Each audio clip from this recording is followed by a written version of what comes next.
Saya siap nganterin anak-anak muda yang sudah punya bisnis plan yang jelas. Saya anterin ke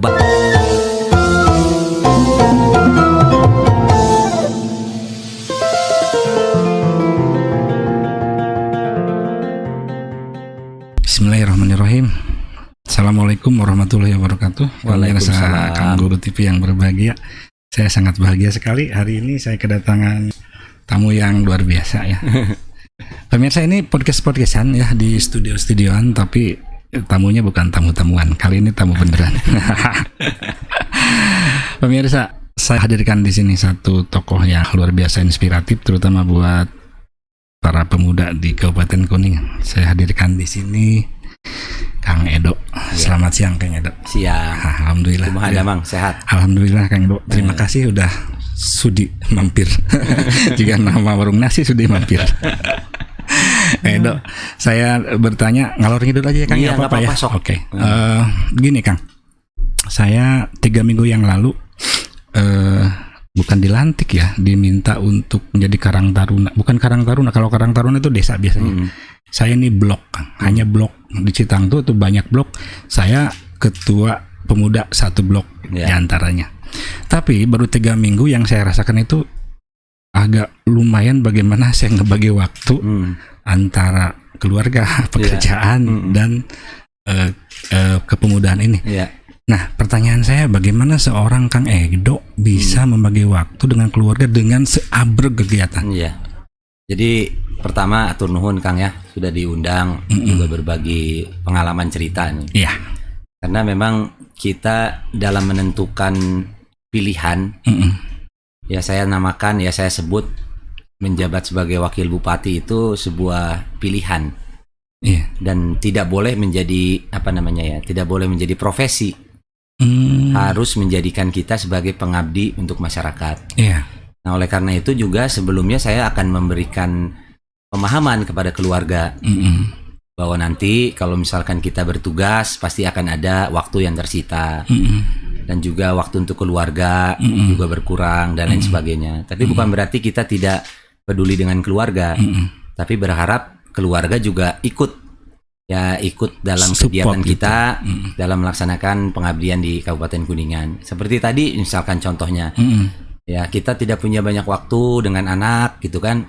Ya kegiatan kita ya anaknya diajak supaya ya dia juga tahu kegiatan bapaknya apa sih gitu kan. Apa saja yang menjadi kegiatan orang tuanya dan lain sebagainya. Nanti kalau memang ada suatu hal yang sekiranya bisa dilakukan juga oleh dia bisa ikut juga main. Nah, nanti itu juga harus diberikan pemahaman. Bukan berarti bapaknya jarang di rumah berarti main gitu kan. Nah, daripada begitu kita juga ajak mereka untuk bisa ikut berpartisipasi lah. Nah, karena ya ini sudah menjadi sebuah resiko juga buat kita. Nah, buat kita ini dalam masalah pembagian masalah waktu, pembagian masalah ya istilah kata apa ya? Ya kita juga tidak bisa mengenyampingkan tugas kita maupun juga tidak bisa meninggalkan peran di keluarga. Gitu. Ini luar biasa pemirsa ya, seorang Edo gitu dia mampu membagi waktu antara pekerjaannya. Ya awal mulanya mah berantem terus memang. Gitu ya. Ya sampai sekarang juga masih kadang-kadang ya ada pertanyaan kenapa lebih enak dulu waktu jadi pengusaha katanya. Dulu waktu dengan keluarganya banyak. Sekarang lebih sedikit karena tugasnya semakin banyak. Ya tapi saya juga perjelas juga bahwa ya inilah hobi saya gitu. Hobi saya menjadi pengayom masyarakat. Terus juga pengabdian kepada masyarakat. Itu sudah hobi dari kecil. Nah, makanya saya jadikan sebagai wakil bupati itu menjadi ya hobi yang dibayar lah, hobi yang digaji lah. Hobi yang dibayar. Oke, Kang. Kebetulan saya pernah membaca satu buku lah, satu literatur bahwa yang namanya sukses itu atau katakanlah keberhasilan, terutama dalam leadership ya, itu dipengaruhi oleh faktor genetik. Nah. Pemirsa, Kang Guru udah tahu ya bahwa Kang Edo dulu juga bapak ya, pernah jadi orang nomor 1, ibu juga orang nomor 1. Nah, pertanyaan sejauh mana sih pengaruh mereka dalam membentuk karakter Kang Edo sebagai seorang pemimpin? Ya, sangat besar ya Kang ya, sangat besar. Jadi pengaruh mereka memang sangat saya jadikan sebagai pedoman. Tapi bukan berarti saya menguntit beliau. Ya, bukan berarti kita memanfaatkan beliau menjadi seorang pemimpin zaman dulu. Akhirnya saya juga mengikuti. Ya, hanya menjadi sekedar pengikut saja. Tapi kita harus juga bisa menjadikan diri kita itu juga berbeda dengan orang tua. Tapi basicnya itu dididik melalui ya pendidikan dari tingkat keluarga. Dan bagaimana caranya bisa ya berbagi, jadi bagaimana bisa berbicara dan lain sebagainya. Yaitu memang kita contoh dari apa yang dilakukan orang tua saya. Nah, tapi nanti dalam aplikasinya kita harus bisa mengembangkan untuk di zaman yang sekarang. Karena mungkin zaman dulu waktu orang tua saya menjadi bupati dan zaman sekarang mungkin akan lebih berbeda dilihat dari perkembangan zamannya. Jadi apapun ilmunya, menurut saya ilmu apapun juga pasti akan harus menyesuaikan perkembangan zaman pada saat ini.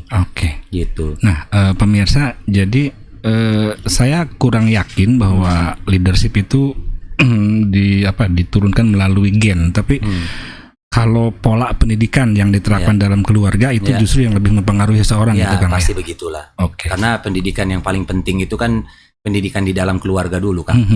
Ya kita bisa melakukan ya bersosial dan lain sebagainya. Kita bisa mempunyai kebiasaan seperti apa itu kan dibiasakan dulu di orang tua, di dalam keluarga. Dan pada waktu itu memang sedikit cerita karena gini Kang, banyak di Kabupaten Kuningan dulu sebelum saya bertugas ya di tahun-tahun awal lah banyak yang mengatakan bahwa ini mah pasti paling ge kumaha bapana lah diatur-atur ku bapana itu bisa nanaon lah pasti diantar-antar ku bapana dan pemikiran yang seperti itu justru yang menjadi tantangan paling berat buat saya.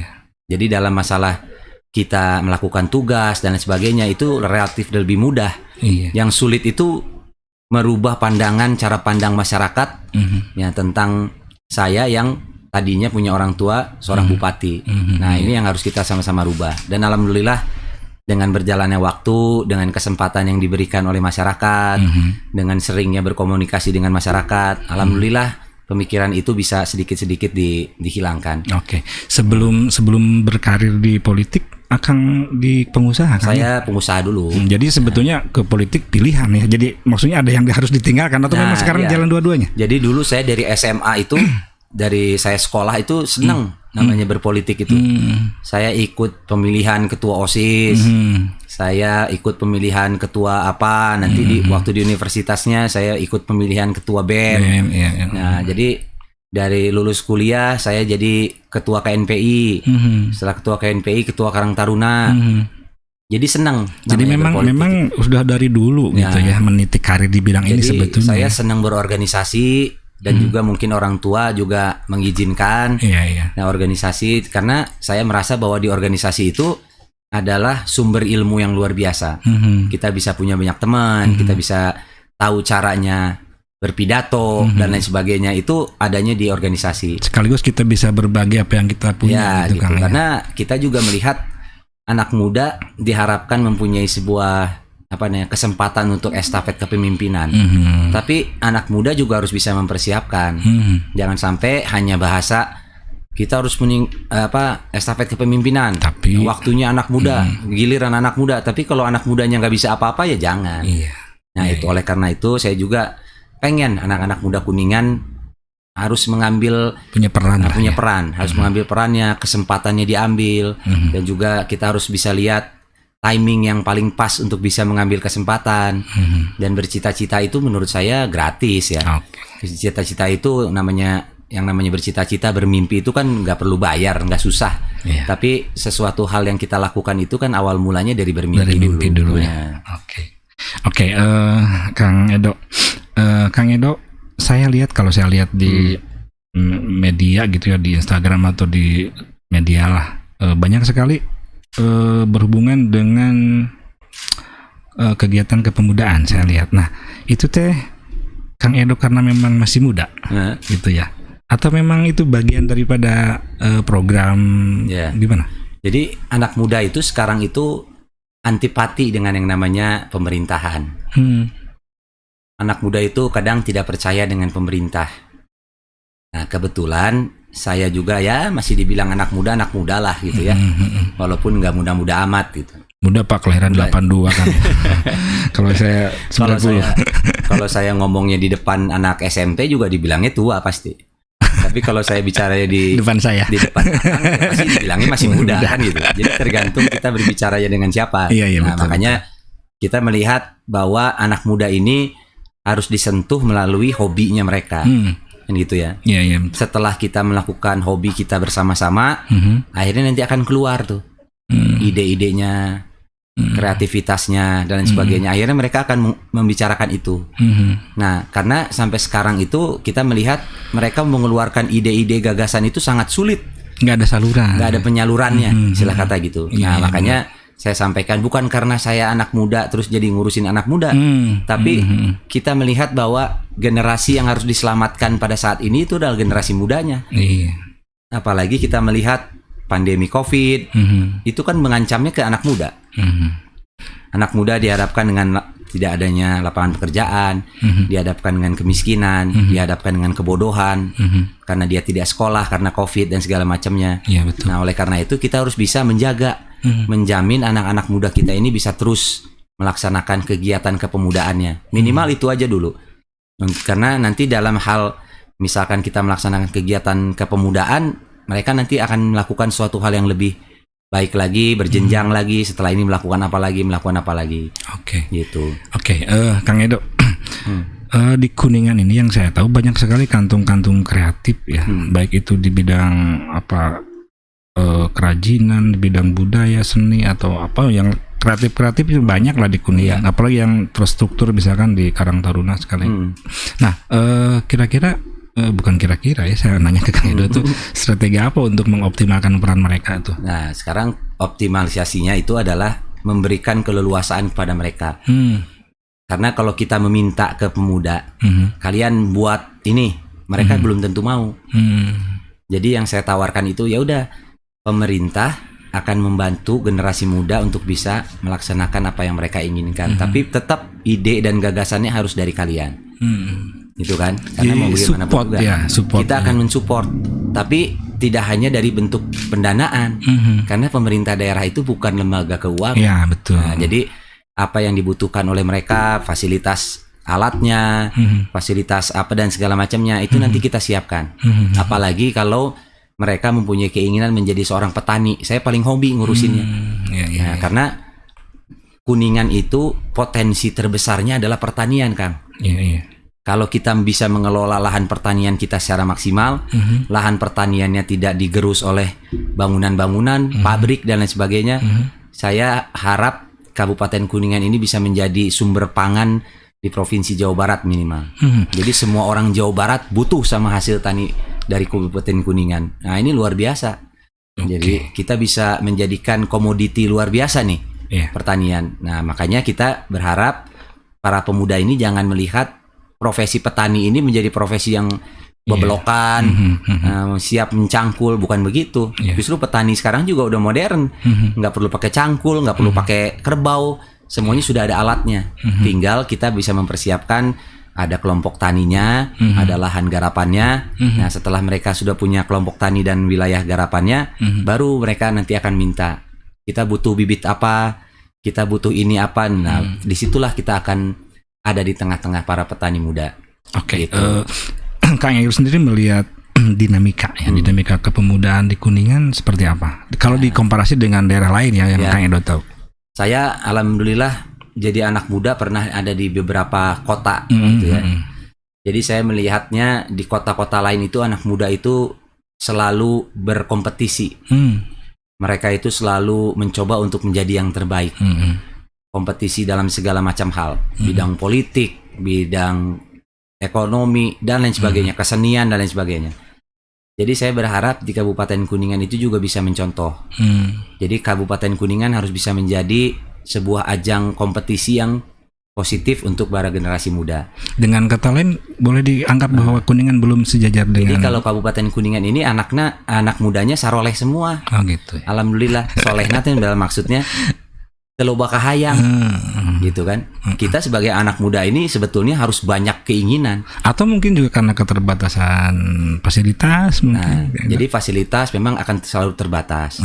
Di setiap kota kabupaten juga saya yakin fasilitas untuk pemuda itu pasti akan terbatas. Selalu kurang. Karena biasanya pemerintah itu menganggap bahwa sisi kepemudaan itu belum termasuk ke dalam sisi prioritas dalam penggunaan anggaran. Nah, tapi itu jangan kita jadikan sebagai alasan untuk tidak bisa mengembangkan diri. Jadi anak muda Kuningan jangan sensitif dengan yang namanya kompetisi. Jangan sensitif dengan yang namanya persaingan. Kita punya UKM A, B, C, D. Nanti digosipin, si UKM itu mah begini. UKM ini gini. Jangan begitu. Justru karena yang sudah ada yang jauh lebih bagus, kita harus jadikan produk kita jauh lebih bagus lagi. Dan itu dibutuhkan sebuah tim, kerjasama tim yang kompak untuk bisa menghasilkan suatu hal yang jauh lebih baik. Jadi saya berharap anak-anak muda Kuningan dari detik ini sudah banyak aspirasi ke kita. Kang, saya pengen bikin ini. Kang, kita pengen bikin ini. Kang, kita pengen bikin ini. Kalau sudah bisa begitu anak-anak mudanya, insya Allah kita tidak akan kekurangan kader untuk bisa mengembangkan potensi Kuningan. Amin. Nah, jangan sampai nanti Kabupaten Kuningan kehilangan anak muda. Karena kan sekarang itu kebiasaannya gitu, lulus sekolah mau ikut saudara aja Kang, katanya ke luar kota, mau dagang. Nah gitu kan, akhirnya begitu desanya mau membangun, nyari anak muda hilang. Ini pada kemana anak mudanya? Ya, semuanya tapi keluar kota. Secara fakta gitu ya kan, kita tidak juga memungkiri bahwa mereka yang pergi ke kota secara ekonomi ya kelihatan kecenderungannya mereka lebih bisa berhasil daripada mereka yang melanjutkan perguruan tinggi. Misalkan kita lihat daerah Luragung, daerah Timur kebanyakan gitu ya, mereka yang kaum perantauan, kaum urban, secara ekonomi itu kelihatannya gitulah ya, kelihatannya itu malah bisa lebih berhasil daripada yang itu juga menurut saya itu satu permasalahan yang memang harus ada pembuktian ya, apakah itu benar atau tidak. Kalau kita tanya sama mereka, kalau misalkan sama saudara-saudara kita yang urban, tanya sama mereka, mendingan nyari duit di sini apa di luar? Pasti mereka akan jawab, ya lebih baik sih di sini sebenarnya. Kalau ada. Nah, kalau ada itu menjadikan kita satu tantangan bahwa apa yang harus kita lakukan. Karena gini Kang, desa sudah dikasih uang sedemikian banyak oleh pemerintah, minimal 1,5 miliar satu desa. Manfaatkan itu untuk bisa mencarikan kita sebagai anak muda yang punya potensi dikembangkan melalui anggaran dana desa. Jadi sebetulnya tidak ada alasan buat kita untuk berbicara ya nggak ada peluangnya, nggak ada ininya, nggak ada sebenarnya. Karena di desa anggarannya sudah ada, tanah bengkoknya bisa dipakai untuk semua masyarakat dan lain sebagainya. Tinggal kreativitas kitanya aja. Iya, karena dulu itu biasanya kan alasan kambing hitam biasanya modal kan. Mau usaha kenapa tidak berwirausaha? Alasannya pasti modal. Sementara sekarang mah modal di desa sebetulnya sudah. Seperti yang saya sudah sampaikan di beberapa kesempatan. Saya juga dulu waktu jadi pengusaha Kang, nggak dikasih modal sama orang tua. Jadi mungkin pada waktu itu berpikir ya pasti anak bupati banyak lah modalnya, anak namanya juga anak bupati kan gitu. Tapi alhamdulillah sampai saat ini saya bisa sampaikan, dan saya sampaikan sekarang ini berarti pertanggungjawabannya kalau nggak benar kan diledekin orang gitu kan. Nah makanya saya sampaikan, alhamdulillah tidak pernah kita dikasih, anak-anaknya itu dikasih modal nih buat usaha ini usaha ini, nggak pernah kan. Jadi gimana caranya kita bisa mencari sumber pendanaan pada waktu kita ingin melaksanakan kegiatan wirausaha. Dan waktu itu saya usahanya nggak berhenti pada saat itu, nyari ke sana, nyari ke sini, nyari ke sana, meyakinkan orang untuk bisa mendanai kegiatan kita, meyakinkan orang untuk bisa mensponsori kegiatan kita. Banyak itu yang kita lakukan. Makanya kita waktu itu saya bentuk tim dulu. Kita punya tim waktu itu berlima. Pokoknya kita harus bisa mendapatkan anggaran sebanyak-banyaknya, sebaik-baiknya. Nah, di situ kita bisa punya modal usaha bikin A, bikin B, bikin C. Akhirnya dalam jangka waktu usaha itu kita bisa nabung. Nah, mungkin kalau sekarang jauh lebih mudah lagi. Dilihat dari program dari perbankan. Kan sekarang kita itu nggak ada yang nabung, Kang. Semuanya juga ngambil duit sekarang mah. Nah, pihak bank itu semua kerepotan. Uangnya pada diambilin sama orang-orang ini kan karena COVID. Mereka itu sedang butuh yang namanya kredit. Nah, sekarang kalau kita memunculkan kredit untuk UMKM, usaha kecil menengah, mereka pasti akan bantu asal ini Jelas. ada hitung-hitungannya. Semua bisa diperjelas. Nih, saya mau jualan ikan sehari sekian. Nanti keuntungannya sekian. Kita akan bisa membalikan bunga bank sekian. Dalam jangka waktu sekian akan terbayar. Pasti bank juga akan dengan senang hati meminjamkan. Tapi kalau bentuk usahanya kita nggak tahu, nggak dihitung, nggak diperjelas, ya nggak akan percaya dia juga. Ya, gitu lah. Nah, gitu pemirsa. Jadi bagi teman-teman muda yang mau mengembangkan usaha ya, Kang ya. Jadi sekarang itu kendala modal tidak menjadi kendala utama. Tidak. Tadi barusan yang kita penting niat sama ini kita. Di desa juga mungkin sudah ada alokasi buat pengembangan usaha ya, usaha anak muda, usaha pemuda. Dan barusan juga kita bilang perbankan juga ada kebijakan-kebijakan yang mempermudah buat pengembangan usaha saya baru. Saya siap nganterin anak-anak muda yang sudah punya bisnis plan yang jelas. Saya anterin ke bank. Supaya bisa mempunyai fasilitas pinjaman dan sebagainya. Nah, itu pemirsa ya. Yang penting bisnis plan-nya dulu harus jelas. Bisnis plan nanti Kang Edo nganter ke bank. Nah, gitu. Oke, ini Kang Edo, di depan Kang Edo ada ini silat ada Kang Eki barusan dari Kopi Didam ya. Kopi Didam. Kopi Didam. Ini Kopi Didam lokal Kuningan, Citangtu. Kopi Didam itu ada di daerah Citangtu sebelum Saung Ude. Kalau yang belum tahu Saung Ude, tempatnya itu setelah bersaing dengan Saung Ude kan? Bukan. Kopi Didam itu lokasinya sebelum Saung Ude. Kalau yang belum tahu Saung Ude itu lokasinya setelah Kopi Didam. Ini juga ada nih produk Saung Ude nih. Nah, itu bukan Saung Ude, Kang. Itu teh anak-anak gempita. Anak-anak pemuda kreatif Citangtu. Mereka membuat beberapa karya ya, ada yang kuliner, yang membuat minuman sejenis ini, ada juga yang kerajinan, ada juga baru sedang mengembangkan ecoprint, sebuah teknik transfer gambar melalui bahan-bahan alami dari daun sehingga menjadi sebuah motif di kain. Nah, itu perlu waktu. Ini kebetulan saya baru 3 hari Kang Edo ya. 3 hari saya menjabat Menteri Pemuda dan Olahraga Blok Pahing Citangtu. Kebetulan saya sekarang kedatangan seorang tokoh yang saya tahu beliau adalah pernah menjadi kader terbaik Karang Taruna Jawa Barat, ya kan? Saya dipercaya sebagai ketua pemuda kampung ya Kang ya, yang sedang mencari meraba sebuah model buat pengembangan pemuda di daerah saya. Kebetulan saya sekarang ketemu dengan Akang. Nah, sebagai sebagai kader terbaik Karang Taruna Jawa Barat. Nah, itu saya ingin bertanya ke Akang, itu kira-kira kiat apa sih yang bisa kami terapkan, karena saya yakin bukan hanya saya aja, banyak juga teman-teman di luar sana yang mungkin berpikiran sama seperti saya. Bagaimana untuk mengembangkan potensi kepemudaan yang ada di daerah? Dilihat dari karakteristik Kabupaten Kuningan, kita bisa melihat kita ini punya keuntungan kebersamaan. Jadi masyarakatnya itu guyup, kompak. Jadi satu komando. Nah, bisa begitulah kira-kira. Nah, apapun yang akan dilaksanakan oleh para pemuda sebetulnya akan jauh lebih mudah dilaksanakan. Karena pada prinsipnya mereka itu mau ikut bersama-sama. Yang paling penting kalau kita mempunyai sebuah bentuk usaha bersama teman-teman, bersama kawan-kawan dari Karang Taruna dan juga BUMDes dan lain sebagainya. Yang penting keterbukaan aja, Kang. Keterbukaan, transparansi dan sebagainya. Karena jangan sampai kita menghancurkan organisasi hanya karena urusan-urusan usaha kita. Nah, istilah kata kalau kita mau maju ya harus maju semua. Kalau gagal jangan langsung dihilangkan programnya. Kalau kita punya keinginan kita mau bikin sebuah bentuk kopi, nah ternyata gagal pada tahun pertama, jangan langsung berubah. Jangan langsung berubah jadi gado-gado, jadi gado-gado gitu. Tapi evaluasi dulu kenapa kegagalannya. Jadi misalkan kegagalannya karena mungkin kemasannya belum menarik, mungkin harganya terlalu tinggi dan segala macamnya. Kalau itu diulik terus, insya Allah pasti kopi ini akan menjadi yang terbaik gitu kan. Karena melalui proses evaluasi, proses penilaian-penilaian.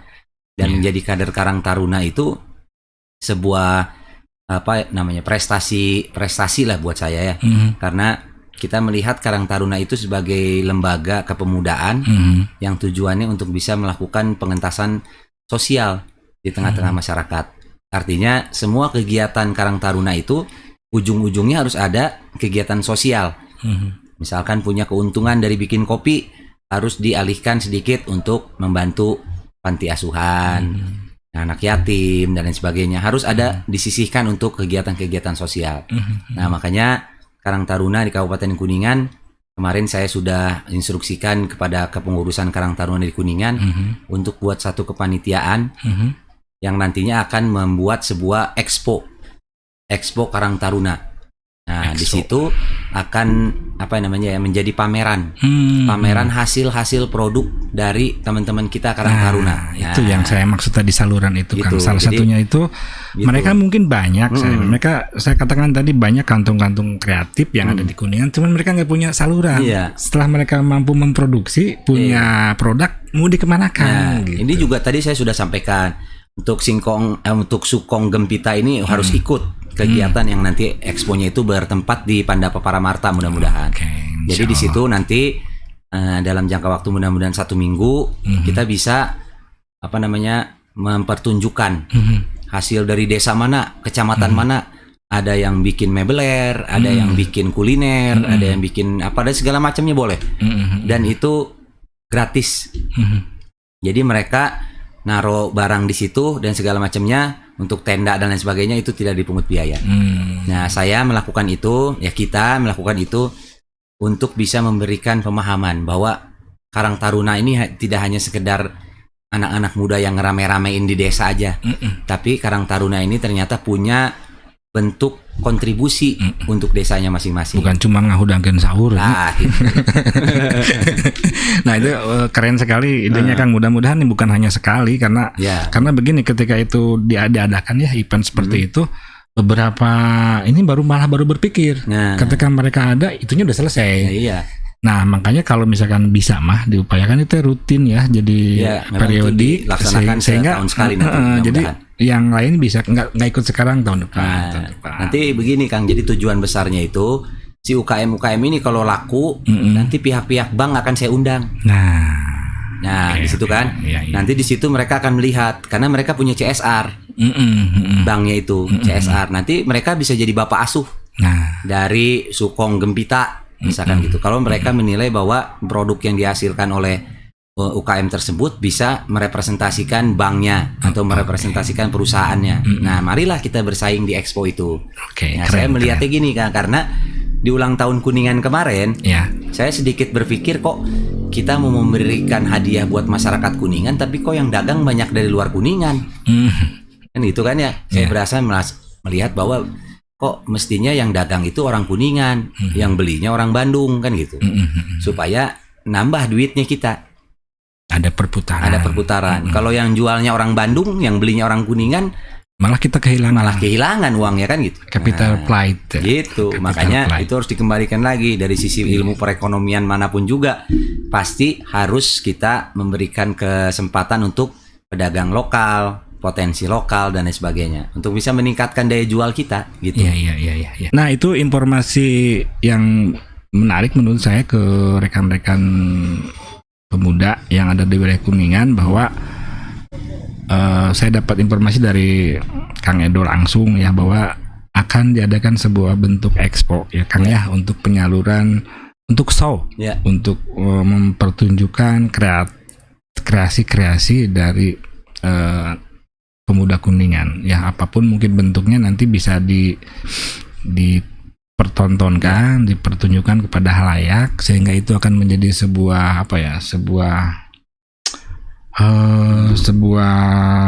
motivasi atau menjadi sebuah pengalaman berharga lah buat mereka yang mau mengembangkan usahanya. Terlebih lagi barusan kita dengar bahwa kegiatan tersebut insya Allah akan dihadirkan dari pihak perbankan sehingga tidak menutup kemungkinan usaha-usaha yang dianggap profitable dan bagus akan bukan didanai ya, akan dibantu pendanaannya dari bank CSR. Melalui program CSR.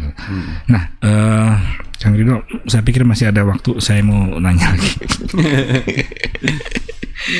Kang Rido.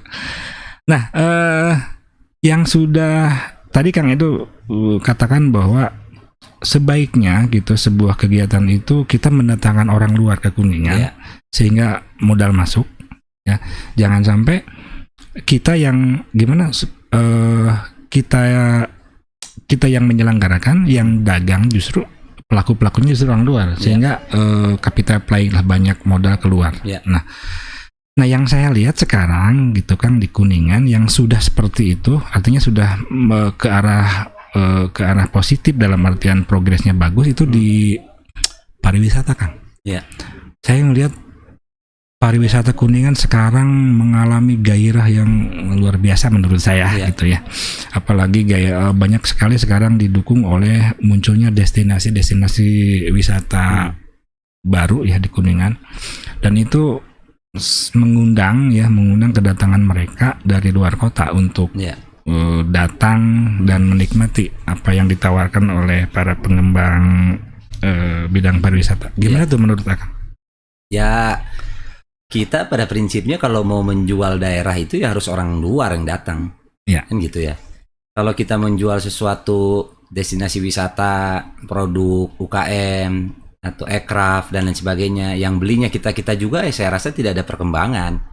Jadi perputaran uangnya ya di situ aja. Nah makanya kita berharap bahwa dengan berfungsinya nanti Bandara Kertajati misalkan, Kabupaten Kuningan ini harus mempunyai sebuah peluang di situ, karena nanti dari Afrika pun bisa langsung ke Kuningan, kan tinggal ke Kertajati naik tol langsung masuk ke Kuningan, kan bisa. Nah jadi kita harus punya satu yang namanya roadmap pariwisata. Kita ini datang ke Kuningan mau ngelakuin apa, mau datang kemana dan segala macam itu sudah ada roadmapnya. Nah itu yang saya juga minta dari Dinas Pariwisata. Jadi kadang-kadang sekarang di Kuningan itu bikin kegiatan, pertanyaannya, lain orang Kuningan nu datang akhirnya tidak didukung. Nah menurut saya yang namanya bikin kegiatan itu justru harus orang luar yang datang. Saya bisa ambil contoh misalkan Pak Jokowi dulu di Solo, begitu besarnya keinginan dia ingin mendatangkan tamu dari luar, akhirnya dia bikin konser-konser musik rock, Metallica, segala macam. Akhirnya orang-orang dari Jakarta, dari Bandung beli tiket semua datang ke Solo untuk bisa menyaksikan Metallica. Nah ini kan satu strategi untuk bisa mendatangkan tamu-tamu dari luar. Dan saya juga melihat kalau ada tamu dari luar, justru kesempatan kita untuk bisa mengekspansi ekspansi ide kita. Tahun depan kita mau bikin apa lagi? Jadi kalau kita ingin keluar dari ingin mempromosikan daerah, ya caranya boleh apa aja, dari mulai keseniannya, dari mulai apanya segala macam itu boleh. Dan itu juga kita harap masyarakat semua mendukung, karena tanpa adanya dukungan masyarakat, misalkan orang Kuningan didatangin Sepultura atau Pearl Jam gitu, band favorit saya misalkan gitu kan. Nah akhirnya mereka orang-orang yang mereka itu menilai bahwa musik Tepararugu misalkan gitu, banyak naona gitu misalkan anak-anak ininya Tepararugu kema rabok. Jangan begitu berpikirnya. Kalau kita ingin mengembangkan daerah menjadi daerah yang bisa dinikmati oleh semua orang. Jadi kalau kita menjadikan destinasi wisata, Kabupaten Kuningan kan katanya destinasi wisata, masyarakatnya harus bisa menunjang itu. Jangan sampai ada perbedaan sedikit protes, yang nggak bakal laku-laku daerahnya. Nah, dan itu dibutuhkan satu ketegasan dari pemerintah. Jadi ketegasan itu maksud saya, kalau kita ingin melakukan sebuah kegiatan, mau A, mau B, mau C, harus ada sosialisasi dulu ke masyarakat, bahwa nanti akan ada kegiatan ini, nanti keuntungannya ini, nanti apa yang bisa dimanfaatkan dari kegiatan itu ini. Jadi tawarkan ke masyarakat itu sesuatu hal yang memang akan meningkatkan optimisme mereka dengan keberadaan itu. Oke, diberikan pengertian dulu. Nah, kalau misalkan mereka sudah merasakan manfaatnya dari kegiatan itu, biarkan nanti mereka sendiri, Pak, tahun depan ada lagi nggak nih? Nah, kalau sudah begitu udah. Dan itu saya contek dari kegiatan di Banyuwangi. Nah, kalau kita nyontek yang bagus mah nggak apa-apa Kang, saya yakin. Harus gitu ya. Jadi kita harus bisa ngelihat potensi apa sih di Banyuwangi. Ternyata tur de Banyuwangi itu kalau nggak salah namanya apa ya, yang naik sepeda itu kan. Kalau kita tur de Linggarjati di Banyuwangi itu apa itu. Nah, Banyuwangi itu tadinya satu daerah yang disebut sama orang itu tempat jin buang anak. Gitu, karena sebelum nyampe ke Bali harus ke dia dulu, dan di situ nggak laku lah. Penerbangan di sana flight sehari cuma 3 kali nyampe ke Banyuwangi. Setelah dia bikin kegiatan sepeda itu, nah, Pak Bupatinya cerita ke kita bahwa awal-awalnya anggota legislatifnya tidak menyetujui karena menghabiskan anggaran dan lain sebagainya. Ternyata setelah bertahun-tahun melakukan itu, akhirnya Banyuwangi bisa kedatangan tamu sehari, flightnya itu bisa 20 penerbangan. Pendapatannya naik berkali-kali lipat. Dan masyarakatnya akhirnya nagih ke Pak Bupatinya, Pak, tanggal berapa acara sepedanya nih? Tanggal berapa? Karena masyarakatnya akhirnya mendapatkan keuntungan dari kegiatan sudah itu. Merasakan manfaat gitu ya. Pasti awal mulanya pasti akan ada penolakan. Karena merubah kebiasaan itu kan nggak mudah. Ya, betul. Tapi mau bagaimanapun juga, ketegasan dari pemerintah dan keinginan dari kita untuk bisa merubah ke arah yang jauh lebih baik itu harus tetap dilakukan. Gitu. Ini luar biasa pemirsa ya. Saya pengen terus sebetulnya ngobrol sama si Kang Edo ini. Saya jadi banyak nutrisi masuk ke saya. Oke, saya terakhir Kang Edo. Pandemi nih sekarang. Di sisi lain kebijakan tentang pandemi masih berlaku Kang ya. Nah, tapi di sisi lain juga terutama pemuda, saya kembali lagi ke pemuda, mereka sudah sangat haus, jenuh. Mereka sudah sangat pengen segera beraktivitas. Nah, kira-kira gimana nih Kang, bukan solusi ya, strategi atau ya katakanlah solusi bagaimana supaya pemuda masih bisa melaksanakan aktivitas dalam kondisi seperti ini, karena memang ini kalau saya lihat nih waktunya belum bisa dipastikan kapan ini berakhir, tapi kan pemuda tidak bisa diam kan. Gimana tuh Kang? Jadi kegiatan pemuda sekarang harus bisa mengikuti perkembangan digitalisasi. Kita punya produk apa, kopi bisa kita jual lewat marketplace. Jadi tidak perlu bertatap muka. Jadi jangan khawatir, pangsa pasar itu tetap akan ada. Orang yang hobi ke kopi, orang yang hobi ke singkong, segala macam itu pasti ada. Nah, kita dari pemerintah berharap apa yang dilakukan oleh para pemuda ini bisa difasilitasi oleh kita. Nah, kemudian juga yang paling penting adalah ayo ikut dalam sosialisasi vaksinasi. Jadi kalau vaksinasi di Kabupaten Kuningan sudah mencapai 80% tingkat populasi di Kuningan, kita insya Allah bisa melaksanakan kegiatan seperti normal kembali. 80% keikutsertaan vaksin, Kang. Ya, jadi kan misalkan 80% dari 1,2 juta orang. 80%-nya sudah tervaksin. Udah. Seperti kalau kita lagi nonton pertandingan sepak bola di Piala Eropa kemarin, sudah tidak ada yang menggunakan masker dan segala macam. Itu karena di negaranya sudah tervaksin semua. Akhirnya herd immunity-nya itu akan muncul.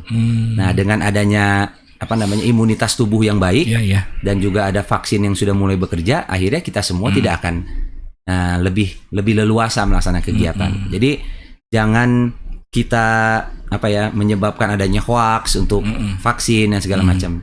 Kalau misalkan ada anak muda, Kang, kita punya komunitas motor, anggotanya ada 150 orang, ya udah gabung aja kita semua. Gabung komunitas motor, jumlahnya berapa, misalkan ada 1000 motor, 1000 anggota, ayo kita vaksin bareng-bareng. Kalau kita ingin memotoran lagi, pengen touring lagi segala macam, vaksin dulu.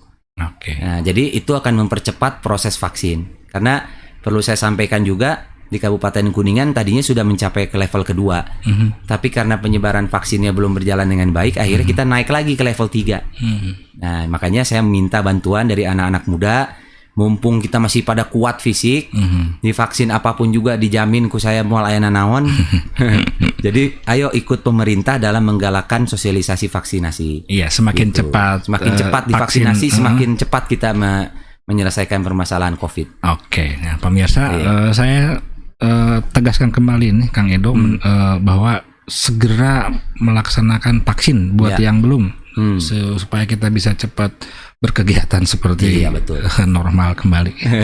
Oke, dan barusan Kang Edo menyampaikan bahwa walaupun kondisi ini belum berakhir, bukan berarti pemuda berhenti beraktivitas. Cobalah cari cara-cara lain yang mungkin bisa sebagai yang bisa menggantikan atau bisa misalkan ke digital atau ke penjualan online, apapun lah yang sekiranya tidak beresiko terhadap penularan COVID ini.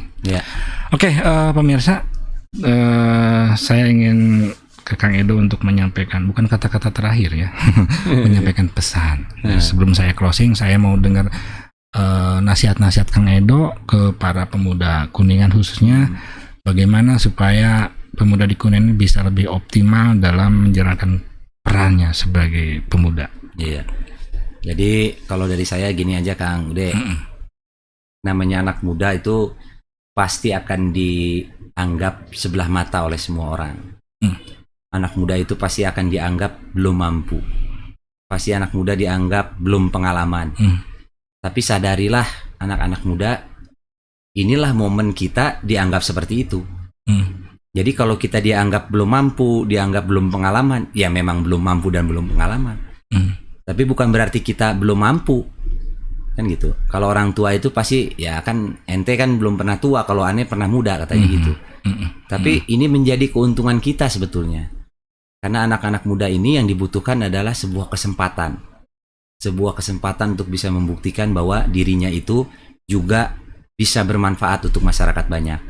Nah sekarang momennya sangat baik, momennya sangat tepat untuk menjadikan anak muda itu sebagai motor penggerak di semua wilayah.